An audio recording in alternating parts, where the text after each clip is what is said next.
Raya Batu Tulis yang ada seperti ini. Ini di November 2023, di mana curah hujan di 2023 waktu itu masih sangat tinggi, dan kita bolak-balik ke Batu Tulis sendiri untuk melakukan apa namanya pengecekan ya, pengecekan yang ada di sini.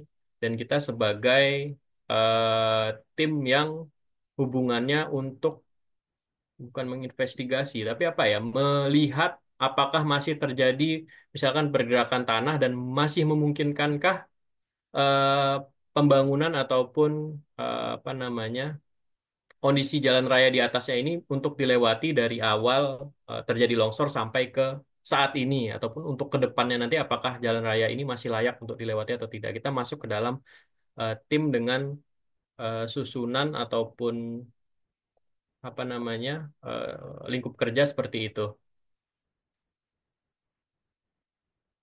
Oke. Nah, di sini kita ambil contoh dari SOP ataupun dari apa namanya diagram untuk analisis stabilitas lereng tadi, di mana untuk menyelesaikan sebuah problem ya yang ada di sini adalah longsor, sehingga jalannya bisa dilewati kembali ataupun lerengnya juga sudah bisa dibenahi, akan ada salah satu ataupun rangkaian proses-proses yang perlu kita lakukan, di mana di awal kita perlu pertama adalah merekonstruksi kondisi situasinya melalui aerial mapping. Di sini kita menggunakan dua perangkat sebenarnya, ada LiDAR mapping seperti ini, UAV, maupun foto udara untuk melihat kondisi lebih lebih detailnya, karena kita tidak bisa langsung terjun ke lokasi longsorannya karena akan sangat berbahaya, dan apa namanya terdapat struktur bangunan yang sudah miring, sehingga akan menambah resiko kita kalau misalkan kita harus terjun langsung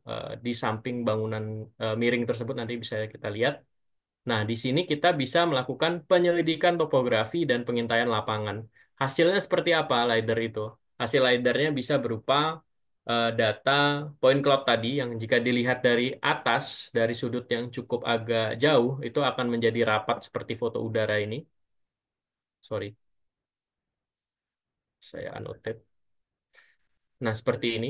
Jadi foto udara ataupun digabung dengan data point cloud LiDAR-nya akan menghasilkan gambaran situasi seperti ini. Plus kita bisa mendapatkan data kondisi topografi terkini dari eh, kondisi bencana ataupun kejadian bencananya tanah longsor secara lokal ini, maupun kondisi sekitarnya. Jadi kita bisa melakukan mapping dan analisis sidik cepatnya nih, sidik cepat. Kenapa ini terjadi longsor lagi dari tahun 2023 tadi sampai ke akhir tahun 2025, akhir tahun 2024 misalkan, kenapa terus-menerus terjadi longsor? Apakah memang dari sisi konstruksinya atau memang ada problem lain dari sisi geomorfologi dan geologisnya? Nah, ini kita akan mencoba analisis di situ dari data dasar berupa hasil rekonstruksi situasi aerial mapping dan LiDAR mapping.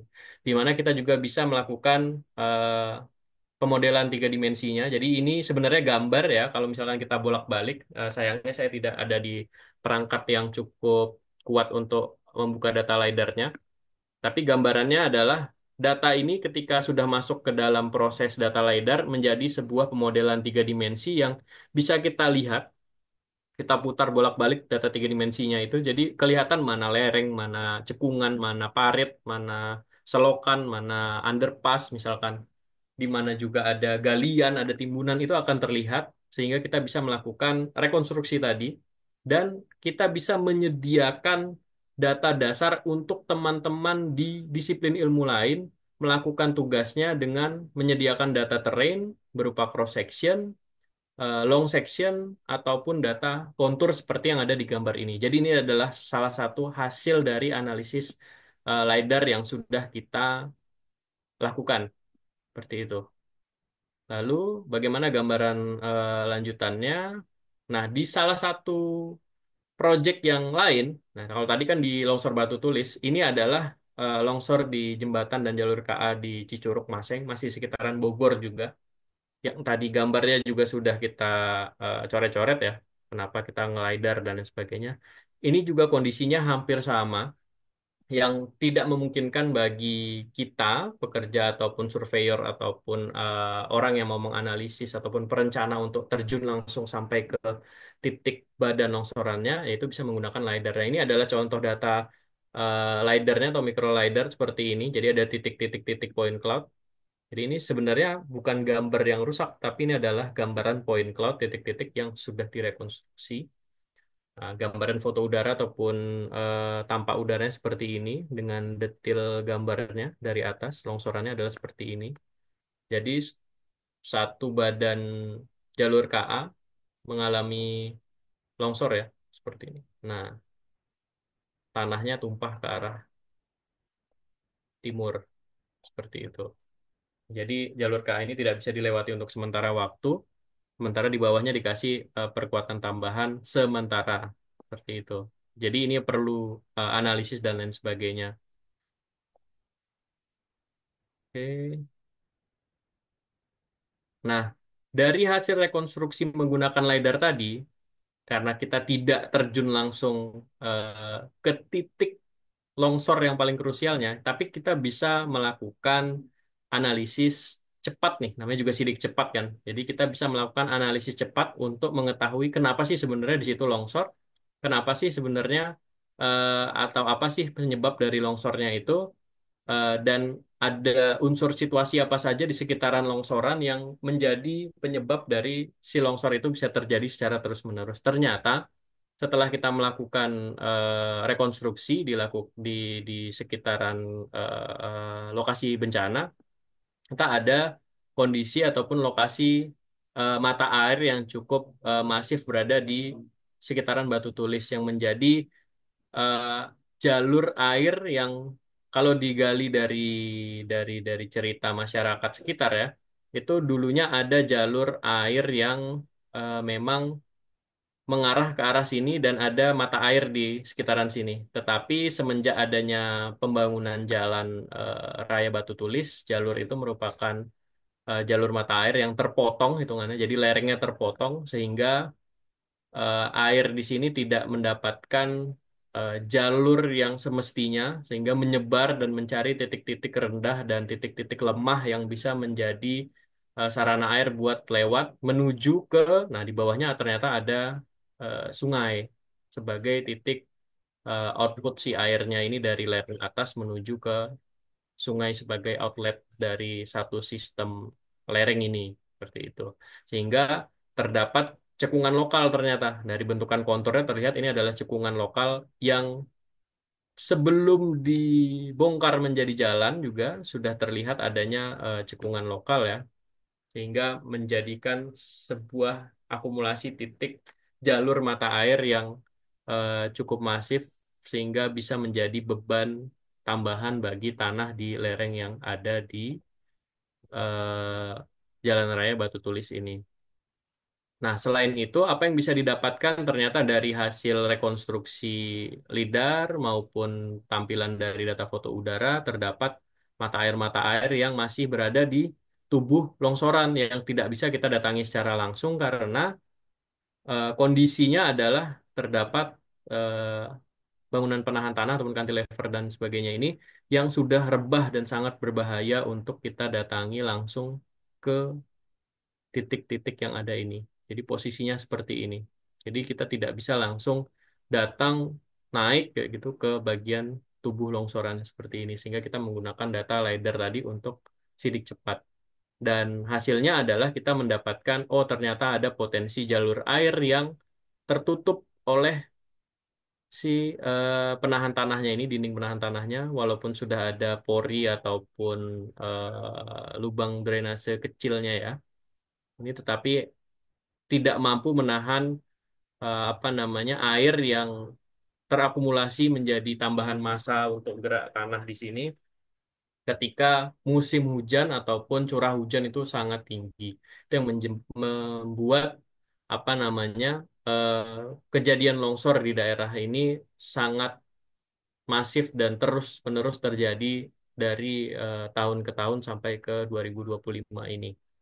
Nah, fungsinya lagi apa tadi data LiDAR yang ada dari rekonstruksi tiga dimensi tadi, kontur, terus data point cloud dan lain sebagainya akan menjadi data cross section ya, data cross section yang bisa digunakan untuk analisis stabilitas lereng oleh teman-teman teknik sipil ataupun ke teman-teman yang berhubungan dengan perancangan ataupun desain menjadi salah satu data topografi yang apa namanya bisa dipertanggungjawabkan seperti itu dengan proses dari mulai rekonstruksi, akuisisi data, olah data sampai ke data ini bisa diserahkan ke rekan-rekan perancangan dan perencanaan itu dengan waktu yang cukup cepat 1 sampai 2 hari bisa bisa selesai apalagi di kondisi kebencanaan yang perlu adanya penanganan cepat sehingga bisa dilakukan penggambaran ini hanya contoh saja saya copy dokumennya tidak untuk di apa namanya telaah secara umum ya. Jadi perancangannya atau perencanaannya bisa lebih cepat terjadi ataupun bisa cepat diusahakan seperti itu. Contoh lain adalah ketika terjadi longsor di mana namanya muka terowongan ya, muka terowongan Lahat di Sumatera Selatan, ini tanahnya menutup apa namanya longsoran.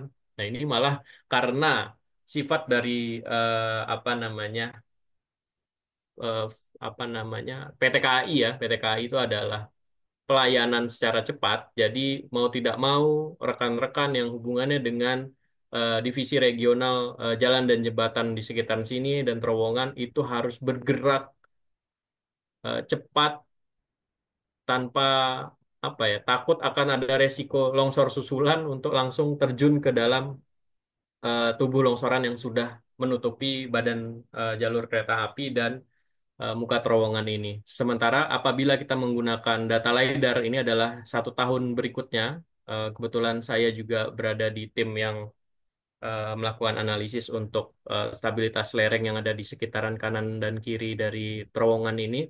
Kita sudah menggunakan data LiDAR sehingga resiko dari bapak-bapak yang sudah berjuang ini akan menjadi sedikit lebih apa namanya bisa direduksi tadi resikonya. Dan hasilnya kembali lagi kita bisa menghasilkan data kontur, data cross section, long section yang bisa bermanfaat bagi perencanaan atau perancangan build back better tadi. Oke, Oke, selanjutnya data LiDAR bisa digunakan untuk apa lagi nih selain dari si topografi tadi ya. Mungkin ranahnya memang ada di sekitaran topografi-topografi tadi, tetapi setelah kejadian bencana yang tadi lokal ya, sifatnya lokal lebih kecil ya, spot-spot seperti itu, ternyata data LiDAR ini jika dipergunakan dengan dalam kondisi tertentu yang memang sangat perlu, itu bisa digunakan untuk analisis banjir maupun pembuatan ataupun data dasar ya, data dasar dari calon jalur evakuasi yang bisa digunakan untuk kesiapsiagaan ataupun peningkatan kapasitas dari masyarakat. Contohnya ada di siklon Seroja yang apa namanya berdampak terhadap banjir dan longsor di NTT tadi yang kita singgung di awal, di mana siklon ini menyebabkan masyarakat yang tingkat kapasitas ataupun kesiapsiagaan bencananya masih sangat kurang di lokasi-lokasi tertentu di dalam Nusa Tenggara Timur, ini bisa kita usahakan untuk memiliki jalur evakuasi, peningkatan kapasitas, dan lain sebagainya. Kemarin penelitian ini dilakukan bersama dengan Pusat Studi Bencana ya Universitas Gajah Mada, di mana data yang kita pakai dan kita banyak gunakan salah satunya adalah aerial photograph ataupun foto udara ya untuk data akuisisinya menjadikan data gambaran situasi secara langsung maupun data LiDAR LiDAR mapping untuk topografi detailnya mencari kenapa bisa terjadi banjir bandang yang sebegitu ekstrim di lokasi kemarin kita namanya adalah Desa Wowong. Desa Wowong ini ada di Lembata, Nusa Tenggara Timur. Dan eh, dari sini kita bisa melakukan rekonstruksi nih, kenapa terjadi apa namanya genangan, banjir, dan seberapa sebarannya. Karena kan kita untuk melakukan apa namanya pembuatan jalur evakuasi atau perancangan atau perencanaan jalur evakuasi, kita tidak ada di lokasi secara langsung untuk mengetahui, oh kemarin banjirnya sampai mana, tingginya seperti apa, dan masyarakat pun informasinya akan sudah banyak